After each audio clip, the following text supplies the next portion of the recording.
welcome back to my channel. I'm back with a video. Make sure y'all share this video. Make sure y'all tell a friend my channel. Make sure y'all turn the notification bell on so y'all can be notified when I post a new video.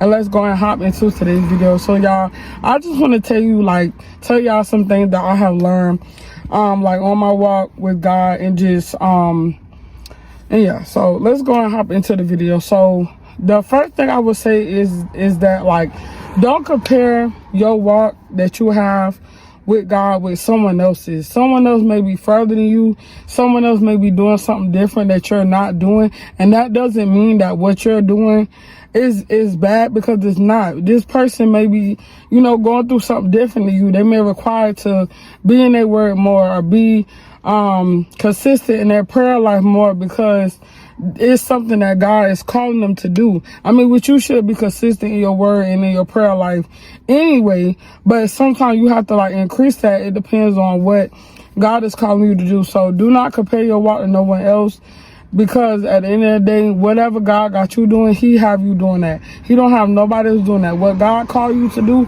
baby, it is for you. Okay? It is for you. No one else can take that. What God have for you is for you. What God have for somebody else, that is for somebody else. So yeah, that's one. Two, I would say is that if you see someone else getting something, like, say they pray for a car, they pray for a house, don't be jealous. Congratulate that person, because at the end of the day, God may be blessing you next. You don't know that. God want to see how you react. He want to see how you respond to your friend getting blessed. One of your family members getting blessed, co-worker, whatever. He want to see how you react to that. Even if it's a stranger, say congratulations, say something nice, because you next, right? He might give you something that you've been desiring, something you've been praying hard for, something you've been fasting for. But we have to congratulate others. We have to be happy for others. We have to show joy for others. Even when we feel like we don't want to, it's the right thing to do, So that's two. Three, I would say is that, because I was just talking to one of my coworkers about this, and I was just saying that sometimes a lesson that we already go through, the thing that we learned the first time, or the things that we learned the first time from the lesson, if we have to go through that lesson again, we can apply what we learned the first time. And, this time it may not be as hard, but it may be something that God's still trying to get you to learn. He's still trying to break you out of some things that you still holding on to. So sometimes you have to go through the same thing, just to gain more knowledge, gain more understanding, learn God more, and just be able to get further on your walk. So I would say that, because I used to get frustrated when I had to go through the same thing over and over again. But then I realized that as I went through it, it's almost like every time I went through it, I gained more knowledge, I gained more understanding, I gained more wisdom. I was able to apply what I learned the last time to this time, and then this time I was able, so it's almost like you learning something each time. And it's just amazing how much you can learn by going through a situation, going through a test, going through a trial. It builds your faith. And it, like I said, it just helps you to be able to know God more and be able to actually love him wholeheartedly. So the first thing is that I would say is that God love us, and that God know us. He knows us better than we know ourselves, okay? God knows stuff about us that we don't even know about ourselves, so it's almost like God has a plan for your life, right? So that means he wants you to trust him, and he wants you to trust the plan that you have for him. But sometimes we want to veer off. We want to take our own plan. Sometimes we want to do things differently. We like, oh no, God, basically when we take our own plan, we saying to God, like, oh no, God, I don't trust your plan.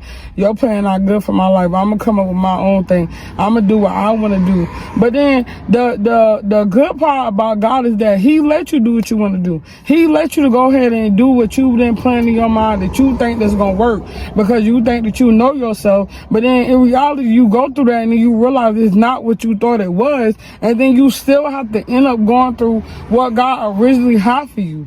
I mean, so instead of like putting yourself in that loop of you doing things your own way, you might as well just do it God way. I mean, because doing it God way is the better way anyway. And I had to learn that too, because sometimes I think, well, if I do it this way, this may work, or I do it that way, da-da-da. But God is like, no, do it my way. Do it the way that I'm telling you to do, and it's going to work. It's going to work out. When you do what you want to do, it don't always work out. You're going to get frustrated. You're going to get irritated. You're going to get tired. You're going to get weary because you trying to do things out of your own strength, and you trying to do things your way instead of taking God's way, when God already know what's best for you. He already planned out your whole entire life when you was in your mother's womb. So why wouldn't you think that he know what's best for you? Why would you think that he would put you in the situation knowing that it's not good for you? God will never put us in situations that's not good for us. We put ourselves in that situation, and then we can't get out of it. We want to point fingers. We want to blame people about, oh, no, you got me. No, the person who got you in the situation is you. You got yourself in that situation, right? So you can't blame God. You can't blame nobody. You have to blame yourself, because at the end of the day, we have to be accountable for every single thing that we do. God is not going to ask those other people why they did that. He's going to ask you why you did that on Judgment Day. So that means you have to be accountable. You have to actually sit yourself down and be like, you know what? I'm going to stop doing what I want to do. I'm going to stop doing things my way, and I'm going to do things God's way. And when you do things God's way, things always turn out better, because God's plan is always better than ours. God's plan literally unfold and unfold and unfold. And it's almost like the time that you wasting doing things your way, you could have been how God wanted you to have it. You know, God see you, God care about you.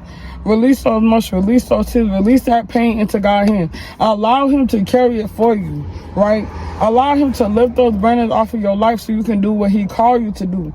Stop living in pain. Stop living with a heavy heart, knowing that we have a Father who can take that from us, who can heal us, who can deliver us from those things, who can set us free. Not accept the freedom that he's offering us. Why would we not accept the healing that he's offering us? Why would we not accept the forgiveness and the guidance that he's offering us?